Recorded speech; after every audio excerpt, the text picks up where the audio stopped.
Saya sangat menikmati hadirat Tuhan tadi. Dan saya percaya dengan apa yang kita alami tadi, dengan apa yang kita nikmati tadi, itu akan membuat kita terus bersemangat di dalam Tuhan. Akan membawa kita kepada kerohanian yang lebih lagi di dalam Tuhan ketika kita terus membawa hidup kita menikmati hadirat Tuhan. Nah, seperti tema yang sudah disampaikan bahwa ini bicara tentang ada kuasa dalam pujian. Dan bicara tentang pujian adalah satu hal yang tidak bisa dipisahkan dengan kehidupan kita anak-anak Tuhan. Karena dengan kita punya roh pujian, itu akan menarik hadirat Tuhan. Dan kita akan menikmati pribadinya lebih dan lebih lagi dalam hidup kita semua. Saya masih ingat di dalam pelajaran Alkitab, di dalam tabernakel, di situ ada halaman, ada kolam basuhan, kemudian masuk di ruang kudus, ada meja roti, ada kaki dian, dan ada mesbah dupa. Nah, mesbah dupa ini bicara tentang doa, pujian, dan penyembahan. Dan disitulah ketika para imam besar sudah memberikan persembahan, dia akan masuk di dalam ruang maha kudus. Ada tabut perjanjian di sana. Artinya pujian, doa, dan penyembahan ini yang paling sesuatu yang penting yang dilakukan oleh para imam besar di dalam perjanjian lama untuk datang berjumpa dan bertemu dengan Tuhan. Dan saya mau katakan kita pun demikian. Dan sekarang puji Tuhan, tirai yang menutup antara ruang kudus dan Roh Kudus sudah tidak ada lagi. Oleh karena Yesus mengerjakan keselamatan di atas kayu salib, dia mati dan ternyata dia bangkit, dia naik ke sorga, dan pembatas antara ruang kudus dan Roh Kudus sudah terbuka. Kita semua bisa datang secara langsung untuk memberikan doa, pujian, penyembahan kepada Tuhan. Ini anugerah bagi kita. Sehingga kalau kita mengerti hal ini tidak akan pernah terlepas dalam kehidupan kita. Walaupun keadaan situasi kita sulit, sukar, dan mungkin begitu menderita dalam kehidupan ini, tetapi pujian, penyembahan, dan doa ini tidak bisa dipisahkan dalam hidup kita. Baik, bicara tentang pujian adalah bagaimana kita meninggikan Tuhan. Kita baca dulu satu ayat firman Tuhan. Mazmur 98 ayat yang pertama. Mazmur 98 ayat yang pertama, demikian firman Tuhan. Mazmur, nyanyikanlah nyanyian baru bagi Tuhan, sebab Ia telah melakukan perbuatan-perbuatan yang ajaib. Keselamatan telah dikerjakan kepadanya oleh tangan kanannya, oleh lengannya yang kudus. Puji Tuhan. Jadi jelas firman Tuhan berkata, nyanyikanlah nyanyian baru bagi Tuhan. Ketika kita bernyanyi bagi Tuhan, kita puji Tuhan, itu karena kita mengerti siapa Dia. Amin. Kita tahu bahwa Dialah Tuhan yang besar, Tuhan yang luar biasa. Bahkan firman Tuhan di Mazmur 98 ayat 1 dikatakan bahwa sebab Ia telah melakukan perbuatan-perbuatan yang ajaib. Keselamatan telah dikerjakan kepadanya oleh tangan kanannya. Jadi bisa dikatakan bahwa pujian yang akan kita berikan kepada Tuhan karena Dia Allah yang besar dan karena Dia adalah Allah yang baik senantiasa dalam hidup kita. Kita masih ada, tetap bertahan, kita masih ada dalam pengiringan kita kepada Tuhan, dan mungkin ada hal yang sedang kita alami untuk saat-saat ini. yang mungkin bisa saja membuat kita menjadi alasan untuk kita tidak datang di tempat ini untuk beribadah kepada Tuhan. Karena begitu repot, karena begitu sulit menghadapi situasi mungkin yang saat ini rekan-rekan semua hadapi. Tetapi oleh karena pengertian kita yang benar tentang Tuhan kita yang besar, yang layaklah Dia dipuji, dan kita berikan nyanyian-nyanyian yang baru kepada Tuhan. Dan ternyata itu hal yang harus kita lakukan dan kita kerjakan, dan ada bahagian Tuhan yang akan dinyatakan di dalam kehidupan kita. Amin. Tapi sebelum kita akan masuk dan mengerti, memahami dan mengalami kuasa pujian, kita dulu akan belajar apa itu pujian dan kenapa kita harus memuji Tuhan dan bagaimana kita harus memuji Tuhan yang benar, yang diinginkan Tuhan dalam hidup kita. Dan pada akhirnya kita akan mengalami kuasa di dalam pujian kita. Nah, di dalam Efesus 5 ayat 19. Efesus 5 ayat 19 di sana dikatakan seperti ini. Dan berkata-katalah seorang kepada yang lain dalam mazmur, kidung puji-pujian dan nyanyian rohani. Bernyanyilah dan bersoraklah bagi Tuhan dengan segenap hati. Jadi jelas bahwa ketika kita memuji Tuhan, kita bermazmur, kita menyanyikan pujian rohani yang di dalamnya menceritakan tentang kebaikan Tuhan, yang di dalamnya menceritakan tentang firman Tuhan, dan semuanya kita arahkan kepada Tuhan, dan Tuhan juga katakan, atau firman Tuhan katakan, bernyanyi dan bersoraklah bagi Tuhan dengan segenap hati. Ini yang Tuhan mau lihat dalam hidup kita, bahwa kita memuji Tuhan, bahwa kita bermazmur, bahwa kita bernyanyi untuk Tuhan dengan segenap hati. Kalau kita perhatikan di dalam firman Tuhan, ternyata memang sejak awal Tuhan sudah merancangkan kita untuk menjadi umat pemuji. Itu sudah dari awal. Bahkan ketika kita menyadari bahwa ternyata pun ketika kita akan mengakhiri kehidupan kita dalam dunia ini, kita dipersiapkan kepada pujian penyembahan di dalam sorga. Jadi awal dan akhir tidak akan pernah berhenti. Awal sampai pada saat ini, sampai pada akhirnya kita masuk dalam kerajaan sorga, pujian penyembahan terus akan kita lakukan bagi Tuhan. Nah, saya katakan tadi bahwa sejak awal Tuhan sudah merancangkan kita untuk menjadi umat pemuji. Di dalam Mazmur 8 ayat 2, di sana dikatakan seperti ini, Mazmur 8 ayat yang kedua. Engkau telah mengajar anak-anak kecil untuk memuji Engkau. Biarlah teladan mereka mempermalukan dan membungkam musuh-musuh. Bayangkan, roh pujian itu sudah diberikan kepada anak-anak kecil. Itu yang Tuhan berikan untuk memuji Tuhan. Dan bukan tanpa alasan di sini dikatakan bahwa untuk mempermalukan dan membungkam musuh-musuh, ada kuasa di dalam pujian. Tuhan memang rindu melihat umat-umatnya suka dan mau memuji Tuhan. Karena ketika kita menyadari betul bahwa keberadaan kita kan hanya ciptaan. Dan kita harus memuji dan menyembah Tuhan yang adalah Maha Pencipta. Ketika pun kita memuji Tuhan, itu bukan cuma sekedar satu event. Oleh karena kita buat ibadah lah, atau kita punya persekutuan, pertemuan, dan kita memuji Tuhan. Tetapi yang Tuhan rindukan bahwa hidup kita, hati kita tetap terus memuji dan menyembah Tuhan.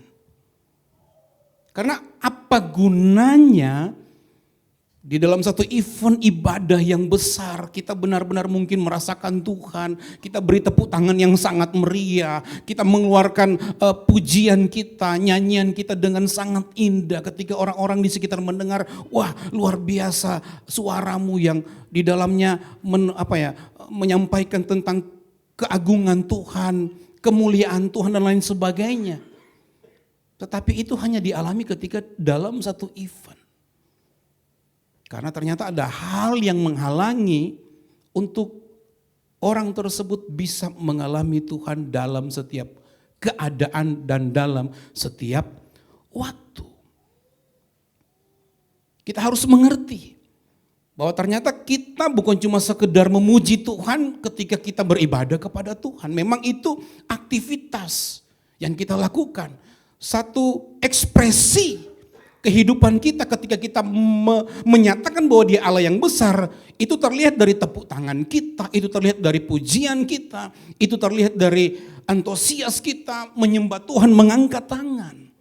Tapi lebih daripada itu ternyata Tuhan rindu mau menemukan dan mendapatkan kita memiliki hati yang mengasihi Tuhan. Makanya tadi setelah dengar kesaksian dari Pastor Aldi tadi, wah ini kayaknya firman nanti yang saya sampaikan ini tadi sudah dicomot ya, nakalan. Jadi ini bagaimana kita akan mungkin maksimal untuk benar-benar memberikan pujian kepada Tuhan ketika hati kita tidak beres. Makanya untuk kita masuk dan memberikan pujian yang terbaik bagi Tuhan, hal yang pertama yang harus kita perhatikan adalah kita harus terus belajar mengenal Tuhan secara pribadi. Amin. Tadi sudah kesaksian. Secara pribadi kita harus kenal. Kalau kita tidak kenal berarti kita cuma ikut-ikutan dong memuji Tuhan. Karena apa? Yang kita puji harus kita mengerti. Yang kita sedang agung-agungkan harus kita tahu keberadaan eksistensi daripada Allah itu sendiri. Kita mengerti Dia, tentunya lewat apa kita mengerti dan mengenal Tuhan? Lewat firman Tuhan, kita baca, kita renungkan, kita mengerti Dia. Dan tentunya lewat, tadi juga sudah disampaikan, hubungan kita dengan Tuhan semakin dekat. Kita merasakan kasih-Nya, lebih dekat, lebih sayang. Ya tahu tadi dibilang, bukan lebih kesel, lebih sayang. Ini yang Tuhan mau. Ketika kita benar-benar mau memberikan pujian yang terbaik kepada Tuhan. Dan kita akan mengalami kuasa daripada pujian itu sendiri. Kita harus dulu mengenal siapa yang kita puji. Ada perjumpaan pribadi kita dengan Tuhan. Kita mengalami lawatan Tuhan secara pribadi. Saya pun terus terang sebagai hamba Tuhan. Kita terus harus berusaha sedemikian rupa untuk menjaga hadirat Tuhan. Karena kadang kita pun memuji atau menyembah Tuhan sepertinya kok kering dan lain sebagainya. Introspeksi diri aja, ada sesuatu ini. Namanya kita bersinggungan dengan banyak orang dan juga kita mendengar sini sana orang lain berkata tentang kita dan lain sebagainya. Ada hal yang mungkin bisa membuat kita, wow, ternyata kita sudah mulai menjauh dari Tuhan dan hati kita mulai tidak beres. Dan pada akhirnya, kok begini ya? Tetapi inilah Tuhan kita yang luar biasa. Dia rindu kita melihat sendiri tentang seperti apakah kita pribadi, bukan kita lebih cenderung condong melihat seperti apa orang yang ada di sekitar kita. Kita belajar untuk introspeksi diri. Kalau bahkan ada temanku berkata begini, kalau kita mulai berdoa menyembah Tuhan tidak menangis, ada sesuatu itu katanya. Tandanya kalau menangis itu sungguh-sungguh, bukan berarti juga kita buat kita menangis, enggak. Karena memang kalau kita merasakan Tuhan dalam pujian kita dengan kesungguhan, enggak hitung menit, enggak hitung detik. Ketika Tuhan jamah karena kita punya hati yang plong, Dia langsung jamah kita. Kita merasakan Tuhan, kita merasakan hadirat-Nya. Dan sebenarnya itulah yang Tuhan rindukan. Setiap kita, setiap umat-umat Tuhan mengalami Tuhan secara pribadi. Kita kenal Dia. Kita mengerti hatinya. Kita tahu apa yang menjadi kerinduannya dalam hidup kita. Sehingga kita boleh tempatkan diri kita di mana posisi yang Tuhan telah tetapkan dalam hidup kita. Pujian itu akan terlihat. Bukan cuma kita tahu memuji, membesarkan Tuhan lewat satu event ibadah. Tetapi pujian yang akan Tuhan rindukan terlihat dalam hidup kita adalah ketika kita menjadi pribadi yang berdampak baik di tengah-tengah lingkungan kita. Di tengah-tengah tempat pekerjaan kita, keluarga kita. Itu yang Tuhan rindukan. Jadi ini hal yang harus kita perhatikan. Supaya benar-benar apa yang menjadi kerinduan Tuhan untuk siap memberkati kita, untuk siap menyatakan kuasa-Nya, untuk siap menunjukkan kasih-Nya, mujizat-Nya dalam hidup kita, kita benar-benar bisa mengalami bersama-sama. Dan saya sudah katakan tadi, cuma 3 hal ini. Untuk kita bisa mengundang kehadirat-Nya, untuk kita bisa mengundang kuasa-Nya pribadinya untuk bisa menjamah dan melawat kita. Doa, pujian, dan penyembahan. Dan roh pujian dan penyembahan, biarlah Tuhan temukan dan dapatkan di dalam setiap pribadi saya dan teman-teman semua. Karena kalau kita sudah punya kerinduan dan kita sudah mulai maju dan berjalan maju dalam pertumbuhan iman kita, dan kita semakin mengenal Dia, kita semakin memberikan diri kita untuk hidup dekat dengan Tuhan, sehingga kita mengerti, oh ini ternyata rencana Tuhan. Memang Dia bawa kita mungkin kepada satu jalan yang penuh dengan kerikil-kerikil yang tajam, tetapi Dia tetap terus pastikan bahwa Dia tetap memegang tangan kita.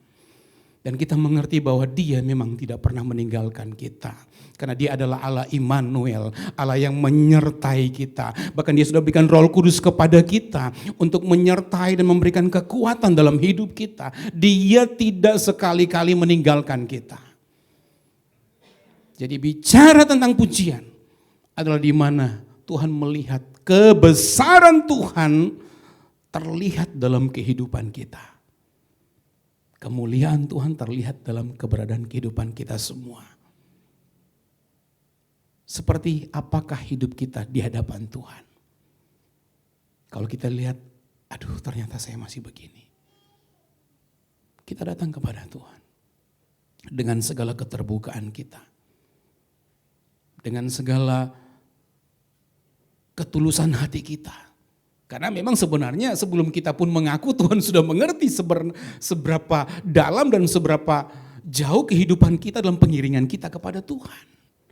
Cuma Tuhan rindu ada pengakuan kita untuk kita mau katakan bahwa aku dalam keadaan yang sulit Tuhan dan aku mungkin keliru. Dan saya percaya Dia siap memulihkan kita. Dia siap memperbaharui hati kita.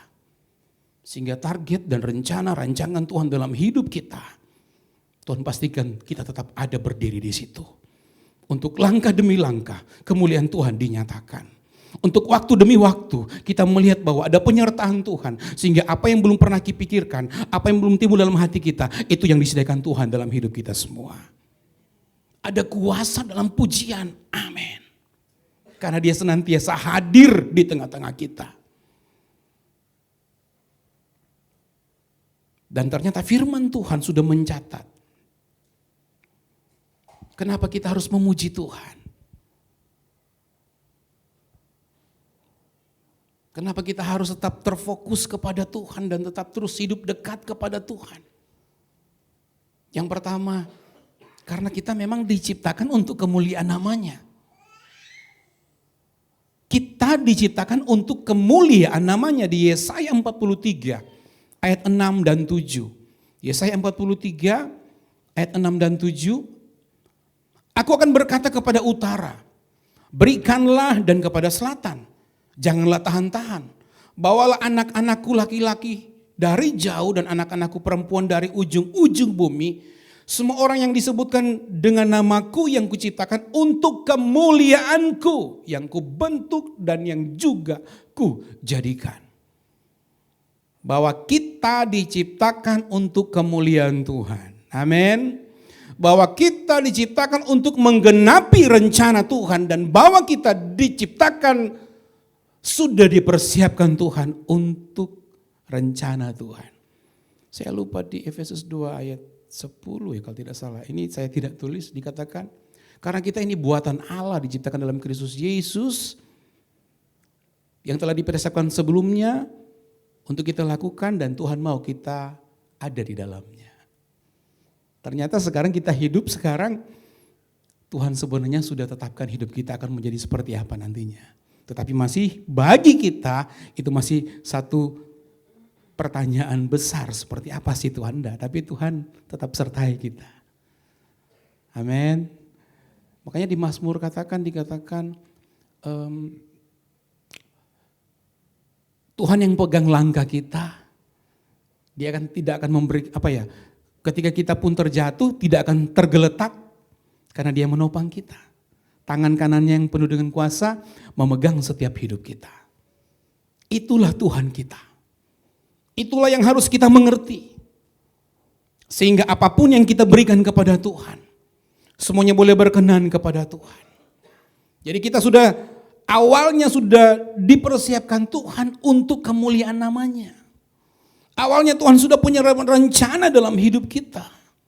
Awalnya Tuhan telah tetapkan dan tentukan kita terus menjadi pribadi-pribadi yang menyukakan akan hati Tuhan.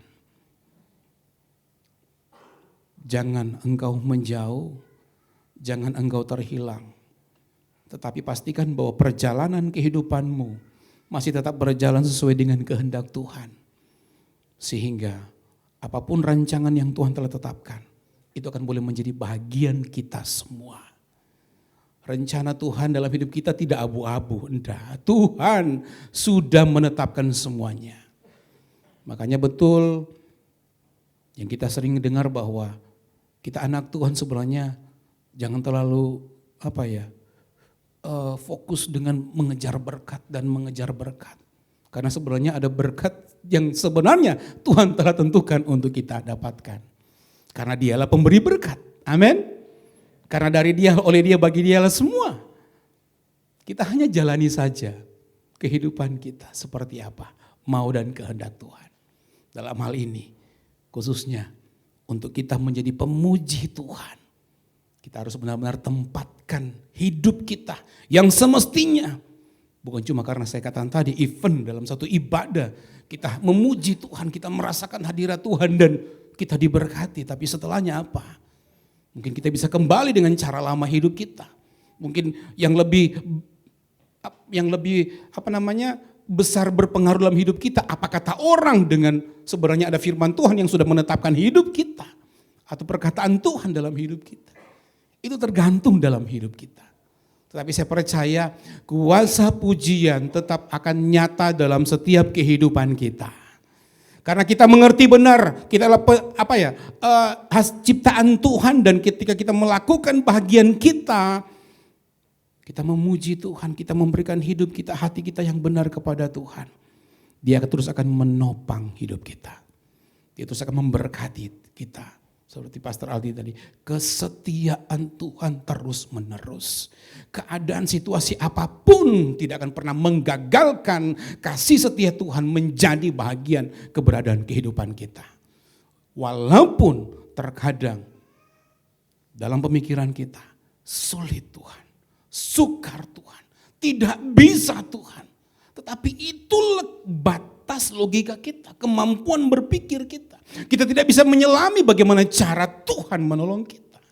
Kita tidak bisa menyelami bagaimana kuasa Tuhan bisa dan sanggup memberikan jalan keluar. Bahkan jalan-jalan yang baru dalam kehidupan kita yang sepertinya sukar dan kita sedang ada dalam satu penderitaan, pencobaan atau pergumulan hidup. Tetapi saya percaya, lihat pujian penyembahan yang benar kepada Tuhan. Dia ada yang sebenarnya sudah menanti-nantikan kita. Amin. Makanya di Wahyu katakan dia mengetok pintu. Barang siapa yang mau bukakan, dia akan masuk. Bahkan di Matius 11:28, marilah kepadaku, hai kalian yang berletih, lesu dan beban berat, akan memberikan kelegaan kepadamu. Jadi inilah Tuhan kita. Tuhan yang agung, Tuhan yang mulia, Tuhan yang layak kita puji. Kebesarannya mengatasi segala langit. Kemuliaannya mengatasi segala-galanya. Apalagi hidup kita.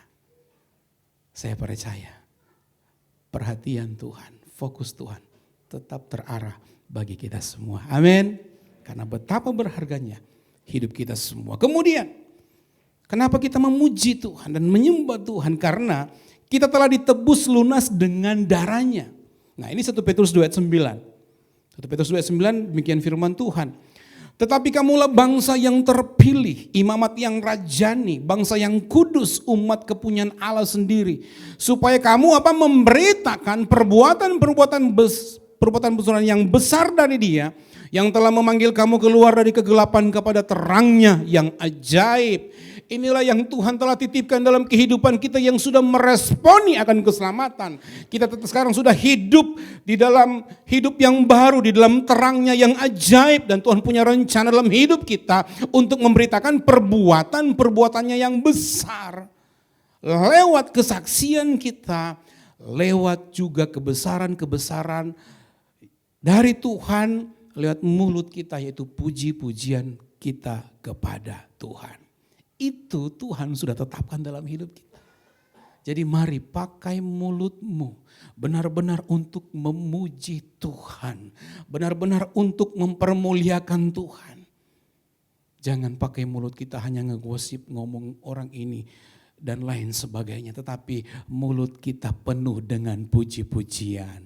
Mulut kita memberkati orang lain. Mulut kita menasehati orang lain.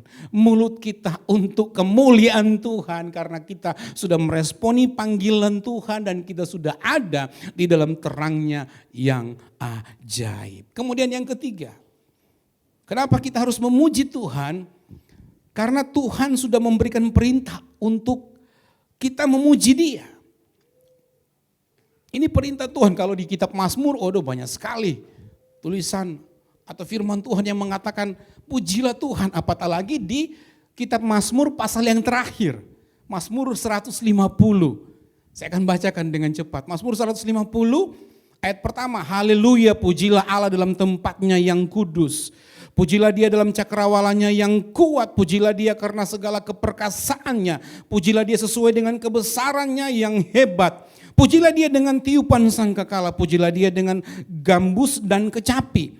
Pujilah Dia dengan rebana dan tari-tarian. Pujilah Dia dengan permainan kecapi dan seruling. Pujilah Dia dengan ceracap yang berdenting. Pujilah Dia dengan ceracap yang berdentang. Biarlah segala yang bernafas memuji Tuhan. Haleluya.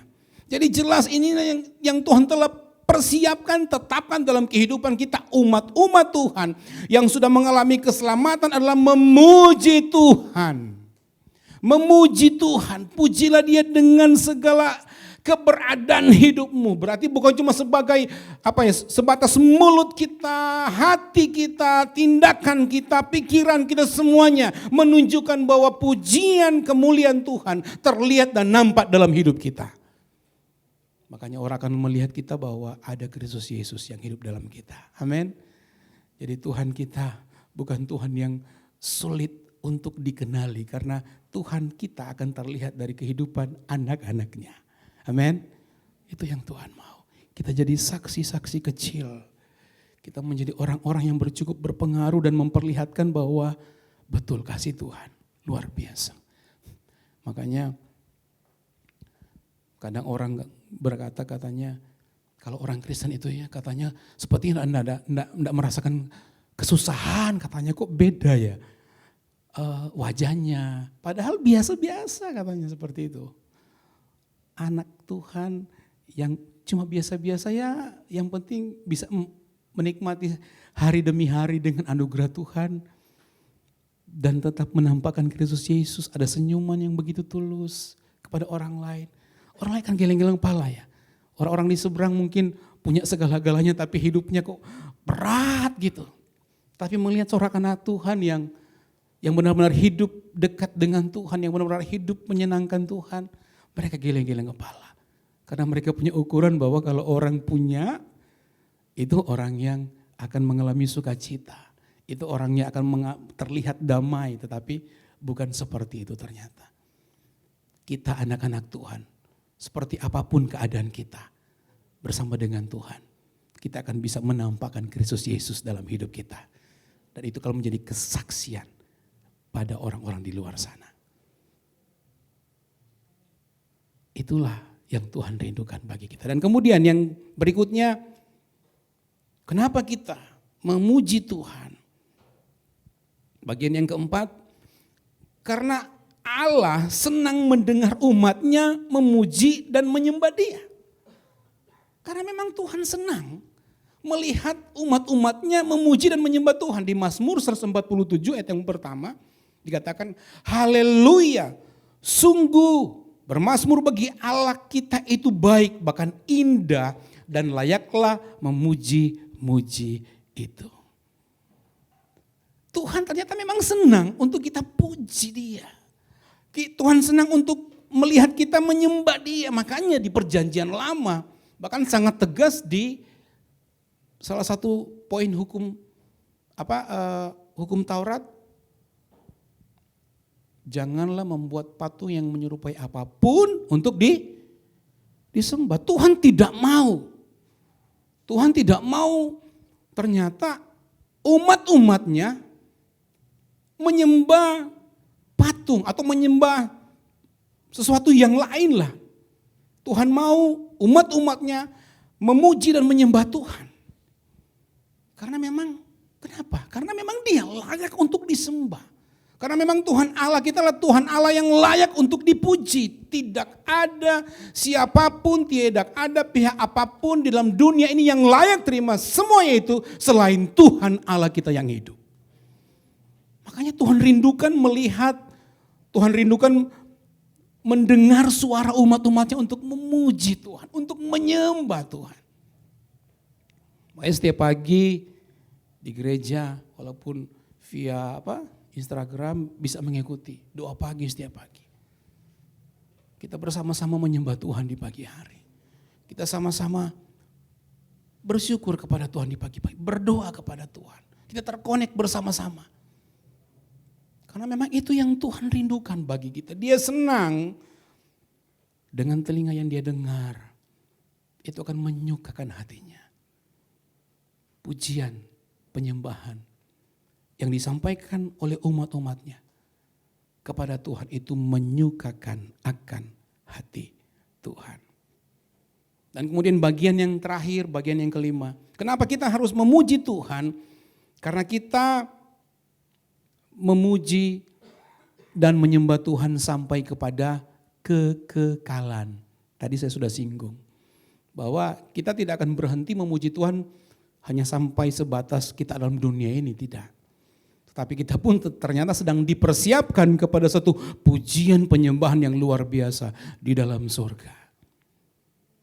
Makanya kita harus mempersiapkan diri untuk menjadi pemuji dan penyembah Tuhan. Dan di dalam Yohanes katakan Tuhan sedang mencari orang-orang yang memuji Dia dengan roh dan kebenaran. Roh kita dijamah oleh Tuhan. Kita memuji Tuhan bukan karena kita pintar bernyanyi, berekspresi, tetapi roh kita sudah dijamah oleh Roh Kudus. Sehingga itulah yang membuat kita bisa maksimal, bisa benar-benar menyembah Tuhan sesuai dengan kehendak Tuhan. Roh kita, makanya hidup mengenal Tuhan dan itu diteruskan dengan kita harus menjadi pribadi yang taat kepada Tuhan. Karena ketika kita mengenal Tuhan, Dia akan menyatakan kasih-Nya dan kita bersyukur, puji Tuhan. Luar biasa kasih-Nya. Yang walaupun mungkin saya terkadang sedikit menjauh dari Tuhan, Dia mengingatkan kita dan kita boleh kembali. Kita mengenal Dia. Ketika kita pun salah dan keliru, kita datang minta ampun kepada Tuhan, Tuhan menyucikan hidup kita kembali. Kita mengenal Tuhan seperti itu. Ketika kita pun dalam keadaan sulit dan sukar, kita percaya bahwa Dia Allah yang sanggup dan jadilah seperti demikian. Kita mengenal Tuhan seperti itu. Tetapi ternyata ada hal yang harus kita juga perhatikan untuk kita hidup lebih maju lagi dalam pengiringan kita kepada Tuhan. Kita bukan cuma sekedar mengenal dan hidup dekat dengan Tuhan, tetapi kita harus menjadi pribadi yang taat. Tadi juga sudah disinggung oleh Pastor Aldi. Taat. Artinya apa? Ternyata Tuhan punya kerinduan, Tuhan punya kemauan, Tuhan punya sesuatu hal yang harus kita kerjakan. Dan itu termuat dalam satu kata taat. Apa itu taat? Kalau bahasa perjanjian lama, kita menjadi orang yang taat adalah melakukan perintahnya dan juga sudah disampaikan tadi, menjauhi larangannya. Taat. Ada bahagian yang Tuhan perintahkan untuk kita lakukan, dan ada bahagian yang Tuhan katakan jangan lakukan. Kita harus menjadi orang-orang yang taat kepada Tuhan. Nah, kalau kita hidup dalam ketaatan, saya jamin hati kita akan plong. Tidak ada apapun yang bisa menghalangi kita masuk dalam hadirat Tuhan. Yang dimana hadirat Tuhan kan sudah terbuka bebas kepada setiap kita. Di Ibrani katakan, dengan penuh keberanian aku akan masuk di dalam kasih karunia Tuhan. Memberikan hidup kita, pujian kita dalam hadiratnya. Kita bersyukur sekarang. Jadi ketika kita mengenal dan kita taat kepada Tuhan,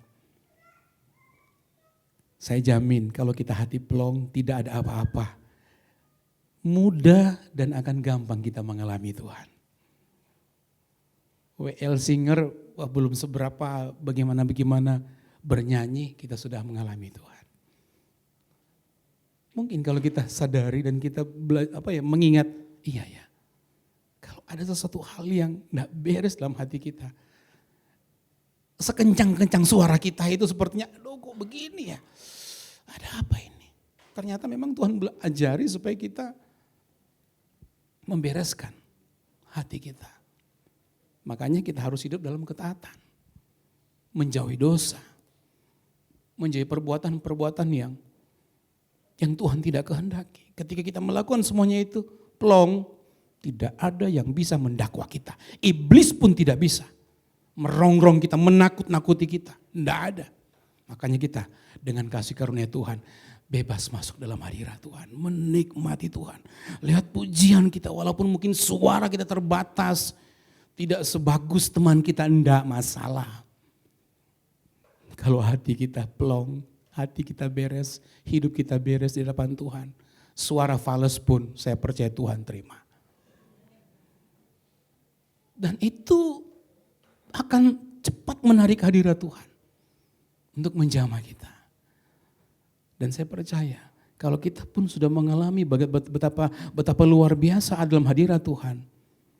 Saya percaya kita semua pun sepakat bahwa tempat yang paling terindah yang kita boleh temukan dalam dunia ini.